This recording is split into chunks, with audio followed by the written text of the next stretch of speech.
Alright, so we skipped some steps on here, but what we did is we put in some 4x4s, cemented them down about 18 inches deep. They're going to hold up our plywood, and then we built a kind of a grate or gradient with the dirt underneath, and all of that's going to flow down into our spot here. And actually what we did is we put a plastic wash tub, just like a little bucket underneath there.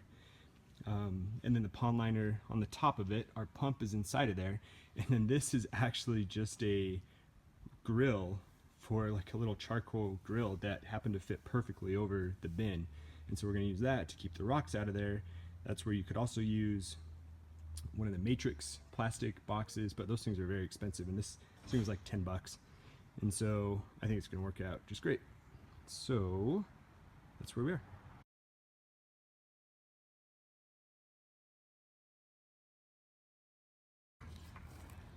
So on this part attached to our plywood, we have roofing paper first, and then stretch metal or a metal sheet. It's really can be used for stucco on the side of the house. And then these get nailed in with some roofing tacks, or you could even use a staple gun. You put it all the way across there, and that will be the spot where we can put our stone. Alright, so the next step in this is going to be cutting out a space for our spillway. Now the board that we had is 4 feet tall, and we got lucky that this stone ledger that we got from Home Depot is 6 inches high, and so it fits out kind of perfectly. We measured that we want to do about 2 feet down from the top, so this end will be the top. So we put our stone ledger at the bottom, and we just mapped it out. So we counted it up to exactly where we should run into a natural gap, so we don't have to cut much of our stone. Let me lay this out. Which is going to be about there, and then you see our chalk line we just drew over with chalk to cut out the 2 feet for the spillway, or whatever size spillway you want, and I'll show you ours later. And then we're going to use a drill. We drilled out the corners. We use a little saw to cut out the middle part there.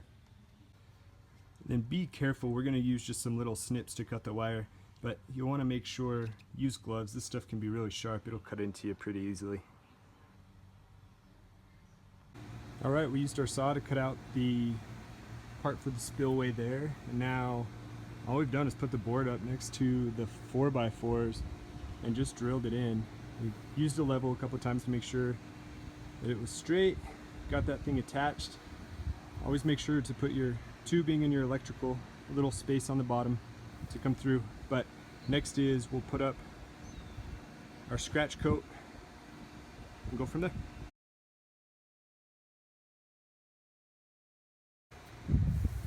So we just applied the scratch coat, and what we did is we had some mortar type S. We just threw it in an old wheelbarrow, threw some water in, mixed it up with the shovel, and then this is a little bit dry, but essentially you get a big scoop, and then really you can just throw it on there.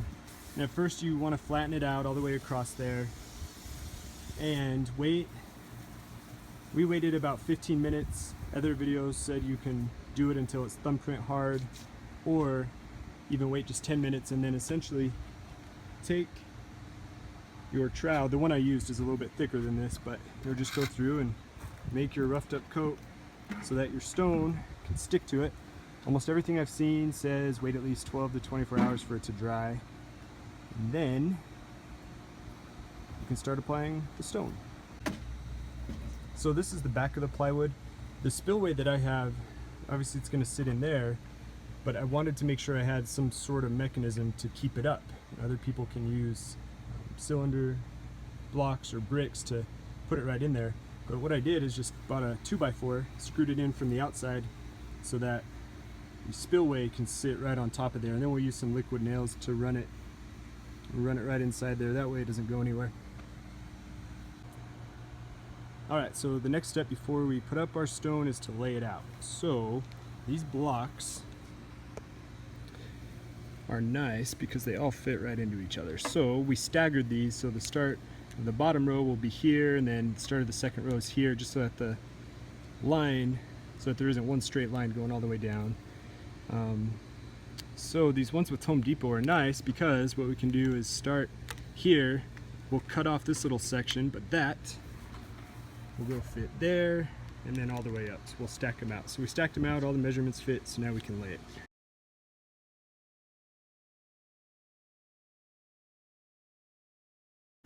Alright, so the bottom row of the rock went a little bit sticky. We tried to use pre-made mortar and it did not stick, even mortar type S. So we made our own and we had to make it very, very thin and put on probably ½ inch on the back of it to smack it on there to make it stay. But we got our bottom row, that's the important one. You see we use some rocks for shims to hold that up. We'll let it dry for 20 to 30 minutes is what we've read, and then we'll do the next step. Okay, so I got up all the stone with the mortar and it looks like it's pretty well in place. And again, you always start on the bottom. Make sure the bottom level's flat first, then you can put some shims underneath there because that's going to hold the weight for the rest of the stone as you go up. So the only suggestion, the only reason I add this is I think I would put the pond liner in after I completed this, because a lot of the mortar, as you can see down there, got down onto the pond liner. So actually what I did before I laid those big bricks or rocks on top of our grate was to go in and kind of scoop out all of the mortar pieces and the cement that were underneath there, because it made it kind of messy. So I think if you're able to, I would put the pond liner in second, but you know, it is what it is. So now I'm going to put the bigger rocks on top of that grate. The bottom part's filled up with water again, and then cover as much of it up with rock as I can, and then I'll put gravel on top of that.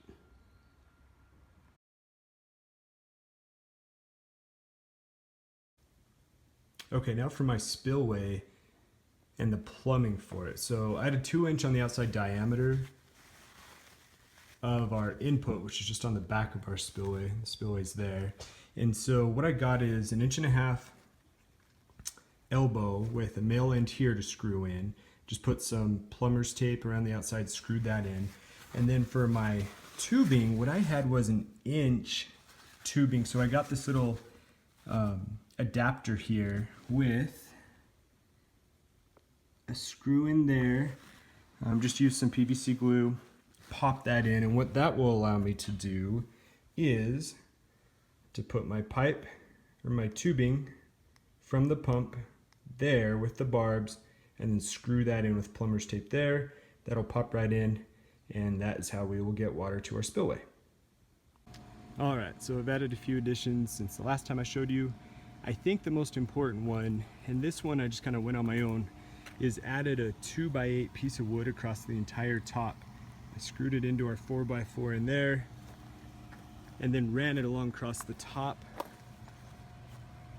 of the wall.